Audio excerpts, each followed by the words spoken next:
everything of this world, everything. And there was this man Lazarus who was a poor man. I'm not using the word poor, but a quote unquote unfortunate man who lived very poor, didn't get any rudiments of this world, had sores all over his body. And he would ask for Lazarus, just for a crumb of what he was eating, just for a crumb, right? And Lazarus was asking for a crumb, and he would touch him for a second. The rich man would be like, "How dare you touch me? Get off me, you broke ass." All of that, right? But one day, it came for Lazarus to pass. And Lazarus was brought up to heaven, into what we call the bosom of Abraham, and was in complete peace and prosperity, comfort, and everything. Complete tranquility. When the rich man's time to die came, let me stand under this light because it's nighttime. He crossed over and was in torment. Now, the worst thing about that is he could see the people, he could see Lazarus in the realm of heaven and the way he was, right? He could, so basically, when you're in hell, you can see the other side. You can see how they're living in the heavenly realm. It's like right over there. Listen, the Bible don't lie. It might not be exactly to what I'm saying or what anybody said, but that's how it is. You're looking over and you see heaven while you're in torment in hell. That's even worse than just being in hell. You see. So what did the rich man say? "Dear Abraham, have pity on me. Have pity on me, and please ask Lazarus to please dip his finger in the water and cool my tongue." And guess what Abraham said?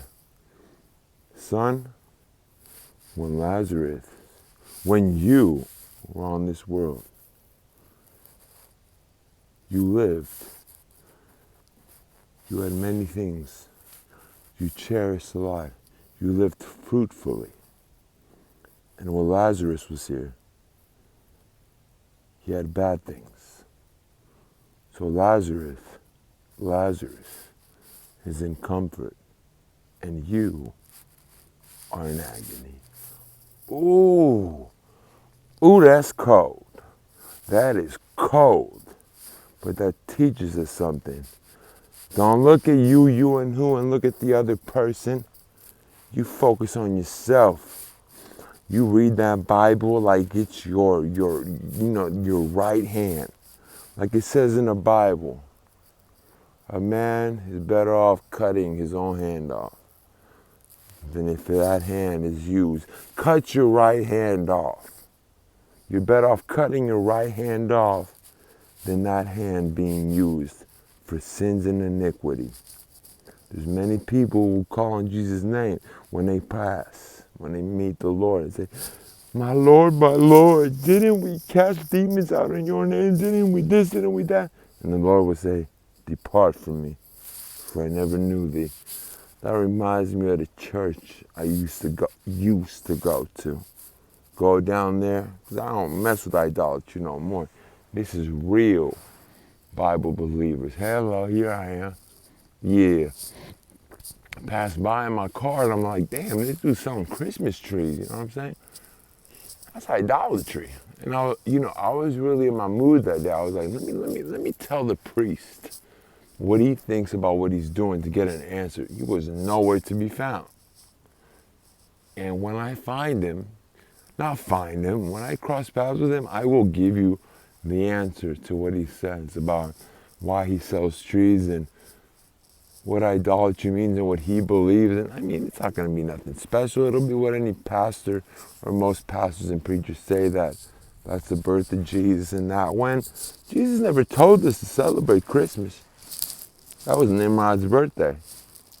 Just like this phone's been on 1%, it's been staying off for the past hour because that's what it's meant to do. the Lord creates miracles. You do what you know is best for you. That's a selfless act. You might think like, don't let your mind get blown up like it's selfish. No, it's selfless. When you do what's best for you, if you do what's best for the whole world, you change the trajectory the world's going into. You know how many people is required to change the world? One. Just like the Father being up there and sent what? His one begotten Son. Period. And I will keep speaking till this battery dies. We're living in a world so fake.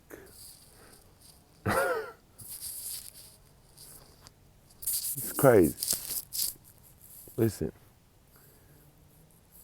if you are worried at all, know that worry is of the devil. God got you. Do not be afraid to leave that job just because you're like, how will I? How? The Lord knows how you will. How have you? How have you survived all these times? Listen, some people can relate more than others. Other people have lived in a lot of comfort. Me?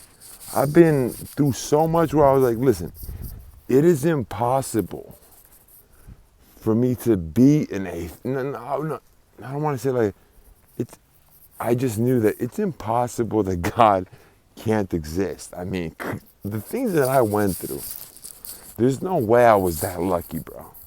I mean, I was kept alive and saved so many. We're talking about God has been so patient with us.